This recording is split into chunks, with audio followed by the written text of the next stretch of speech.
வணக்கம். ஆகாஷ்வாணி புதுச்சேரி செய்தி சுருக்கம் வாசிப்பவர் சரவணகுமார். பிரதமர் திரு நரேந்திர மோடி ஒருநாள் பயணமாக குஜராத் மாநிலம் செல்கிறார்.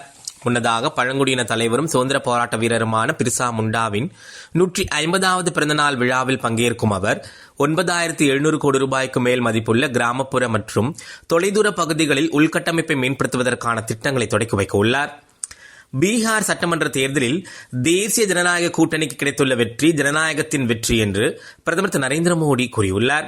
பீகார் சட்டப்பேரவை தேர்தலில் மொத்தமுள்ள 243 தொகுதிகளில் ஆளும் தேசிய ஜனநாயக கூட்டணி 202 இடங்களை கைப்பற்றி அமோக வெற்றி பெற்றுள்ளது. மெகா கூட்டணிக்கு 35 இடங்களும் இதர கட்சிகளுக்கு 6 இடங்களும் கிடைத்துள்ளன.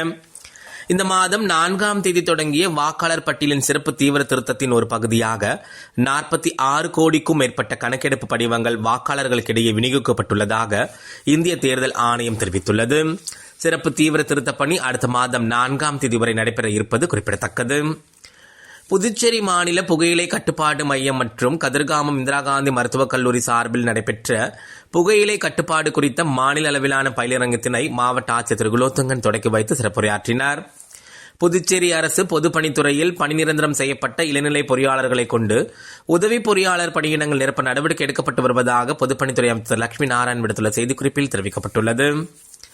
புதுச்சேரி கோர்க்காடு துணை மின் நிலையத்திலிருந்து செல்லும் மங்கலம் மின்பாதையில் பராமரிப்பு பணிகள் மேற்கொள்ள இருப்பதால் இன்று காலை 10 மணியிலிருந்து பிற்பகல் 2 மணி வரை பங்கூர், அரியூர் மற்றும் அனந்தபுரம் ஆகிய பகுதிகளில் மின்தடை ஏற்படும் என்று மின்துறை அறிவித்துள்ளது. இத்துடன் செய்தி சுருக்கம் நிறைவு பெறுகிறது.